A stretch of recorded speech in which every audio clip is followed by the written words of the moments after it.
barsiisaa yeroo jaalallee isaatii walaleessuu akkana jedheetti walaleessaa.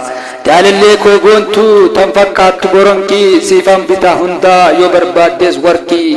Situ na mo'atee qalbii koo fudhatee inuma ammaffaa jaalalli kee foormulaa fiiziksii nattaatee dafiitii naaf koottu yooniif naaf rifattee dafiitii naaf koottu yooniif naaf rifattee.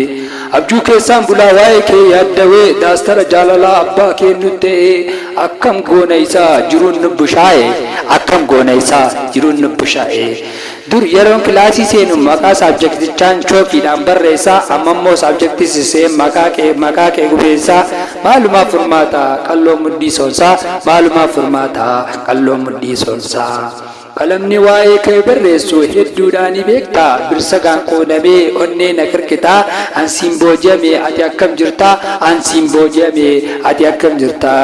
Yaadinii dhiisii soorishinii barbaannaa kwaadiraatik ikweeshin dubbiin akka kanaa dura rakkinoota jiran tartiibaan barreessinaa ergasii tokko tokkoon furmaatatti laannaa ergasii tokko tokkoon furmaatatti laannaa. Bargaa dhuguma hedduu na boojite mixture of gas makaa gosa gosaa abshir tokko taanaa rabbumaan nuuf tumsaa abshir tokko taanaa rabbumaan nuuf tumsaa akkana jeeti barsiisaan jaalallee isaatiif walaleessaa.